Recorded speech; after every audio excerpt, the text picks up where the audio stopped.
It is very clear, Mr. Chair, that from the definition of a lawyer-client relationship, kahit walang kontrata, kahit walang payment of legal fees, the moment the client starts seeking advice and the lawyer starts giving advice, a client-attorney relationship is created.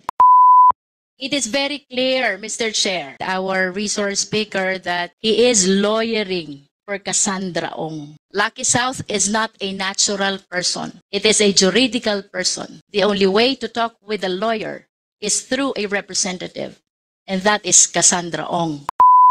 Ma'am, you are now recognized. Thank you, Mr. Chair. With all due respect to Attorney Harry Roque, I always yield to your legal expertise. However, Attorney Roque, this is one of the occasions when my knowledge in law became gray. So I wish to ask once more for the record. With all due respect, kayo po ba ay abogado ng Lucky South 99?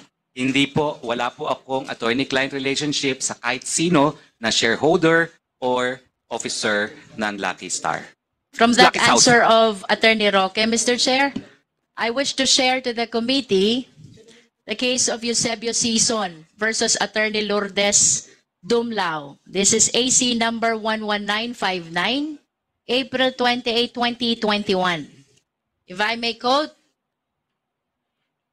a lawyer-client relationship is established when lawyers consistently manifest to a person consulting them that they would provide legal representation or assistance, regardless of the close ties between the parties or the lack of written contract or the non-payment of legal fees.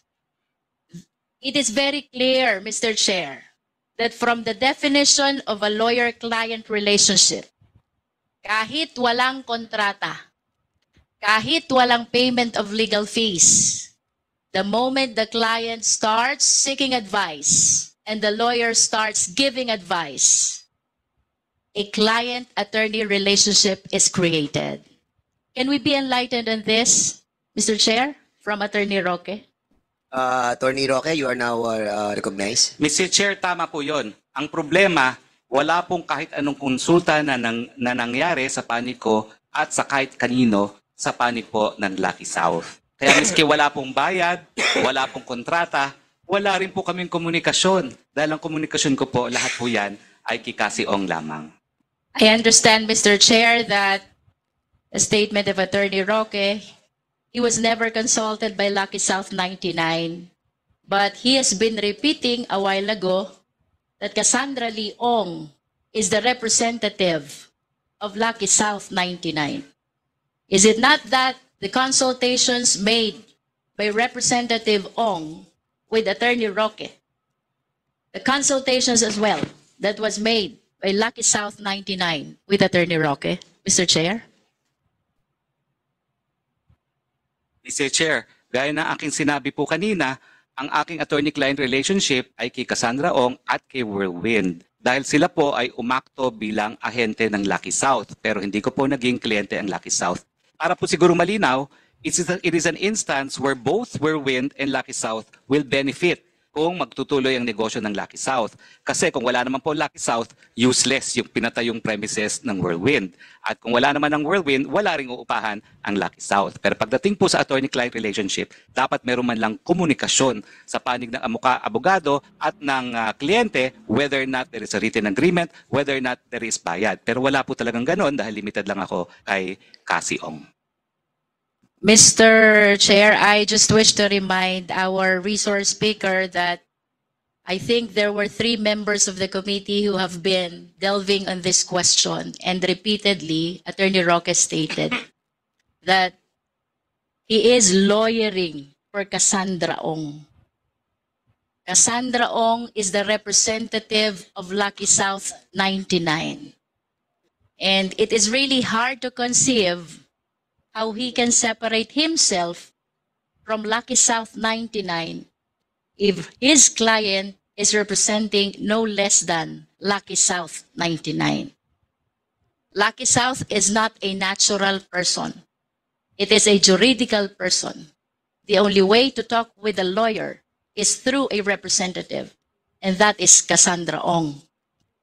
If I may add, Mr. Chair, under Section 3 of Canon 3, lawyer-client relationship. A lawyer-client relationship, yes, Attorney Roque is correct, the highest fiduciary character. As a trust relation, it is essential that the engagement is founded on the confidence reposed by the client on the lawyer. Therefore, a lawyer-client relationship shall arise when the client consciously, voluntarily, and in good faith vests a lawyer with the client's confidence for the purpose of rendering legal services such as providing legal advice, representation, and the lawyer, whether expressly or impliedly, agrees to render such services. There are two elements, Mr. Chair. The first element is that the client solicits advice and service of the lawyer. And the second element, the lawyer renders service and advice to the client. I think in the given situation, both were fulfilled. There is Cassandra Ong, or there was Cassandra Ong, representing the juridical person Lucky South 99, who solicited the advice, the service of Attorney Harry Roque. And Attorney Harry Roque physically accompanied Cassandra Ong to PAGCOR, a manifestation of his act of rendering service and advice to his client.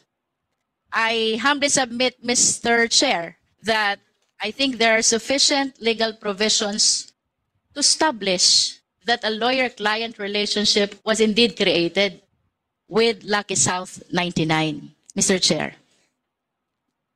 Do you want to reply on that, former Secretary Roque? Mr. Chair, I can only say that as a lawyer, I have a different opinion.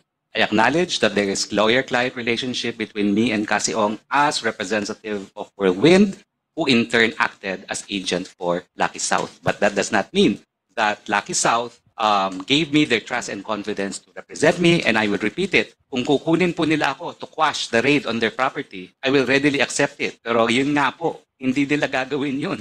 Dahil sa tingin nila, ang kritiko ng gobyerno, hindi magpapanalo ng kaso sa kanila, magpapalala pa. Yun lang po ang sitwasyon talaga. Mr. Chair, earlier, Attorney Roque likewise stated that Whirlwind is the agent of Lucky South. Does our resource speaker confirm this, Mr. Chair? Yes po. And can agency be implied? Well, it can be implied, but an agency, once delegated, cannot be further delegated. Yun po ang rule. Can it be done verbally? Well, agency is written or verbal. Pero ang sinasabi ko nga po, yung delegated authority to Cassie Ong cannot be delegated any further. Ang pwede lang po mag-delegate talaga ay yung principal. And what therefore is your concrete basis why you reach the conclusion that Whirlwind is an agent of Lucky South 99? Well, una-una, Mr. Chair, because that is how Whirlwind explained it to me.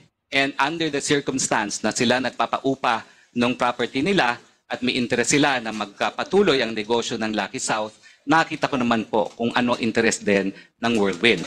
Ang interest ng Whirlwind ay magpatuloy po ang negosyo nung nag-uupa sa kanila, Mr. Chair. Mr. Chair, I want to go to the basic. Agency is a contract where there are two parties involved, the agent and the principal. It is hard to conceive, Mr. Chair, that Attorney Roque will be relying on the representation only of Whirlwind without an active participation of the other party who is supposed to be the principal, the Lucky South 99. And even assuming that indeed Whirlwind is an agent of Lucky South, I hope we are reminded as well by the principle that the act of the agent is the act of the principal, and the liability of the agent is the liability of the principal. Similar to attorney-client relationship, there is a fiduciary relationship that is existing between the principal and the client. So I wish to conclude, Mr. Chair, that Attorney Roque's representation did not cover only the Whirlwind, but extends even to Lucky South, Mr. Chair. Okay. Thank you so much. Tama-tama.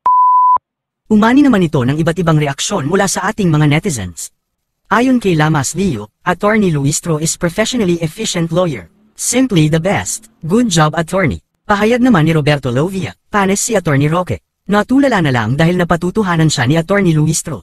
At ito naman ang saloobin mula sa ating kababayan na si Arnold Manalo. Nakahanap ng katapat si Attorney Roque, tumpak na tumpak talaga ang mga sinasabi ni Congresswoman Luistro. Mga kababayan, feel free to comment below para maglabas ng saloobin sa balitang ito.